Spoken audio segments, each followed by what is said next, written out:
Masyarakat hukum yaitu keteraturan anggota masyarakat dengan sistem hukumnya sendiri. Hubungannya dapat berupa relasi dan komunikasi. Contoh, relasi di dalam kelas, dosen dan mahasiswa. Subjek hukum yaitu segala sesuatu yang dapat memiliki hak dan kewajiban menurut hukum dan dapat dibagi menjadi dua bagian, yaitu manusia atau disebut juga dengan naturalist person. Manusia sebagai pembawa hak dan kewajiban sejak lahir hingga meninggal selalu punya hak dan kewajiban. Badan hukum atau ref person, pribadi ciptaan hukum, dibuat oleh manusia sesuai kebutuhan. Peranan hukum. Peranan hukum yaitu adanya hak adalah peranan yang fakultatif, boleh tidak dilaksanakan. Adanya kewajiban adalah peranan yang imperatif, harus dilaksanakan. Hak dan kewajiban selalu berhadapan dan berdampingan. Berhadapan, A wajib melunasi hutang si B.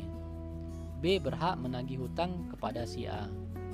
Berdampingan, A menagih hutang kepada B, didampingi kewajiban A untuk tidak menyalahgunakan kewajibannya.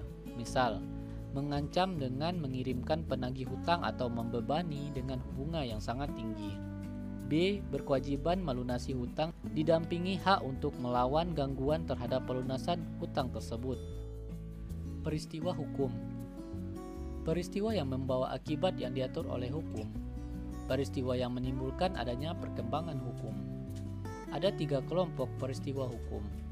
1. Keadaan bersegi, yaitu alamiah, siang dan malam, kejiwaan, normal dan abnormal. Sosial, keadaan darurat. 2. Kejadian, yaitu adanya bencana alam atau force majeure. 3. Sikap tindak. Sikap tindak menurut hukum atau taat pada hukum. Sikap tindak melanggar hukum, seperti menyalahgunakan kekuasaan, merampas atau mengganggu hak-hak orang lain, peristiwa yang melanggar ketentuan pidana, perdata dan sebagainya. Sikap tindak lainnya, misalnya perjanjian jual beli. Hubungan hukum. Hubungan antara dua subjek hukum atau lebih, di mana hak dan kewajiban di satu pihak berhadapan dengan hak dan kewajiban pihak lain. A. Hubungan sederajat, yaitu hubungan suami istri. Hubungan tidak sederajat, anak dan orang tua. B. Hubungan timbal balik dan timpang, bukan sepihak. Satu pihak punya hak saja dan satu pihak punya kewajiban saja, misal membayar pajak. Rakyat hanya punya kewajiban membayar pajak dan negara punya hak memungut pajak.